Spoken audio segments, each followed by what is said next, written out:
यतो धर्म ततो जय।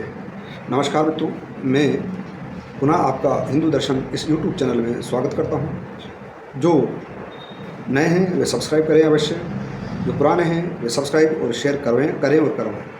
मित्रों, आपका एक सब्सक्राइब और आपका शेयर हमें इस महान हिंदू सनातन वैदिक परंपराओं मान्यताओं से संबंधित धार्मिक, आध्यात्मिक, वैज्ञानिक, दार्शनिक दृष्टिकोण रखने के लिए प्रेरित करता है, मोटिवेट करता है, जो कि जन कल्याण के लिए ही है। वो सब आपके लिए ही है। अगर आप इसमें सहयोग करते हैं तो जन कल्याण में आप भी लोग इसमें भागीदार होते हैं, और मेरा आप सभी से ऐसा अनुरोध है कि आप इस प्रकार से कम इतना तो सहयोग कर ही सकते हैं।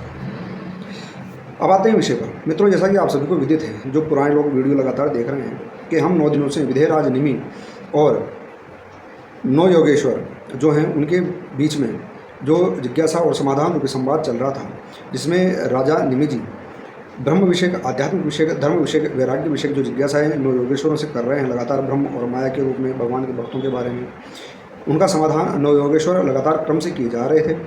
वो सब वीडियो आपके समक्ष में श्रीमद् भागवत महापुराण के एकादश स्कंद से प्रस्तुत कर चुका हूँ। अब आज का जो विषय है उस पर आते हैं। हमारे एक मित्र हैं, उन्होंने कहा कि ये सभी विषय पर तो आप बना रहे हो, बड़े गंभीर हैं, और किंतु एक विषय है कि साष्टांग प्रणाम कैसे करते हैं और साष्टांग प्रणाम क्या होता है। तो कृपया करके यदि आप एक साष्टांग प्रणाम पर भी वीडियो बनाएंगे तो ठीक लगेगा। मैंने कहा ठीक है। तो उनके निवेदन पर यह वीडियो आप सभी के लिए प्रस्तुत है। साष्टांग का मतलब है 8 अंग। 8 अंगों से पृथ्वी पर छुआ कर लेटकर किसी को प्रणाम करना, यथा महात्मा को, संतों को, माता पिताओं को, ईश्वर के विग्रह को और साक्षात ईश्वर को। इस प्रकार से जमीन पर लेटकर 8 अंगों को छुआ कर जो प्रणाम किया जाता है उसे साष्टांग प्रणाम कहते हैं।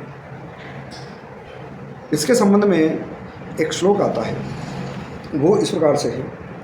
दौरभ्याम पादाभ्याम जानुभ्याम मुरसा शीर्षा दृशा मनसा वचसा चेति प्रणामो अष्टांग इरीत। अर्थात हाथों से, चरणों से, घुटनों से, वक्ष स्थल से, सिर से, नेत्रों से, मन से और वाणी से, इस प्रकार की कल्पना करके और साक्षात लेटकर जो व्यक्ति प्रणाम करता है उसे साष्टांग प्रणाम कहते हैं। तो ये तो हो गया साष्टांग प्रणाम।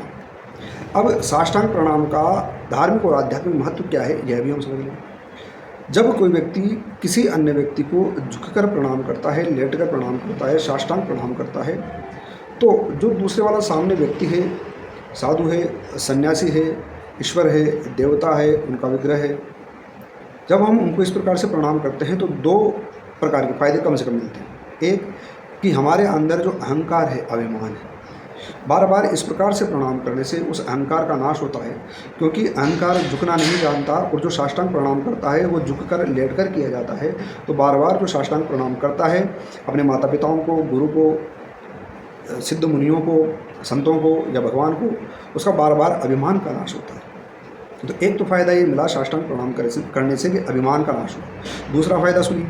दूसरा फ़ायदा ये है कि जिस भी व्यक्ति, देवता, ईश्वर, माता पिता के या बड़ों के आगे हम झुककर लेटकर 8 अंगों से प्रणाम करते हैं, तो ऐसे बार बार निवेदन करने से हमारे समर्पण से देवता, इष्ट, माता पिता, गुरु, परमात्मा ये सब प्रसन्न होते हैं। जो व्यक्ति अकड़ कर रहेगा उस पर, यहाँ कॉमन व्यवहार में देखो कि मैं किसी से नमस्कार नहीं करता, किसी को प्रणाम नहीं करता, तो कोई फर्क नहीं पड़ता उस दूसरे व्यक्ति को भी, ठीक है तेरे अहंकार में जिएगा। लेकिन जब हम झुककर प्रणाम करते हैं, सभी में एक परमात्मा का वास देखते हुए प्रणाम करते हैं, कि गाय में, कुत्ते में, पशु में, पक्षी में, मनुष्य में, नवचर, थलचर, जड़चर, खगचर, जितने भी जीव हैं, जितने भी जड़ व चेतन जीव हैं, उनमें सभी में वह एक परमात्मीय ऊर्जा अर्थात परमात्मा का समावेश है। इस प्रकार का भाव रखकर हम उसको प्रणाम करते हैं।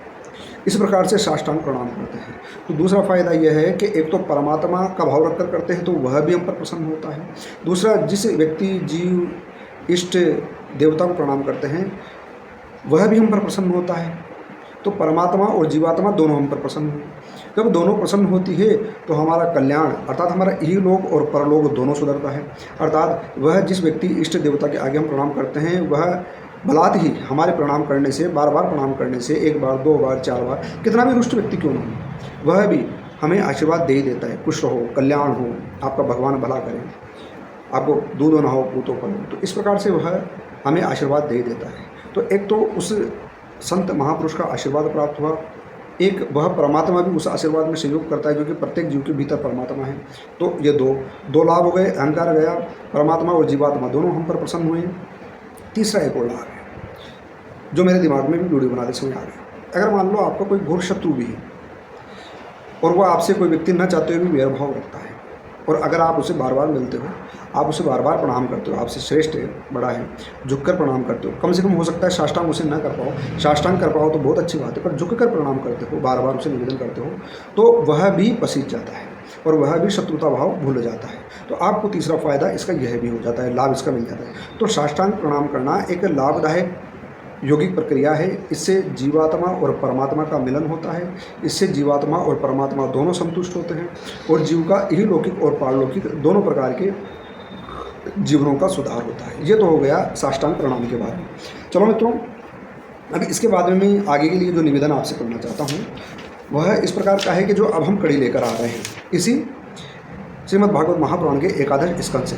यहाँ पर क्या हुआ कि भगवान श्री कृष्ण का अब समय आ गया अपने वैकुंठ धाम जाने का। तब जो उद्धव जी हैं वे इनसे प्रार्थना करते हैं कि भगवान, हम जैसे जीवों का जो काम क्रोध मद लोभ मोह में उलझे हुए हैं, जो सत्य और असत्य को, धर्म और अधर्म को ठीक ठाक नहीं जानते हैं, यद्यपि उद्धव जी विद्वान थे पर उन्होंने संभवतः ऐसा जो भगवान से निवेदन किया वो कल्याण की भावना से किया। तो भगवान श्री कृष्ण ने उन्हें ज्ञान दिया, तत्व ज्ञान। उस तत्व ज्ञान के देने के समय में भगवान श्री कृष्ण ने उन्हें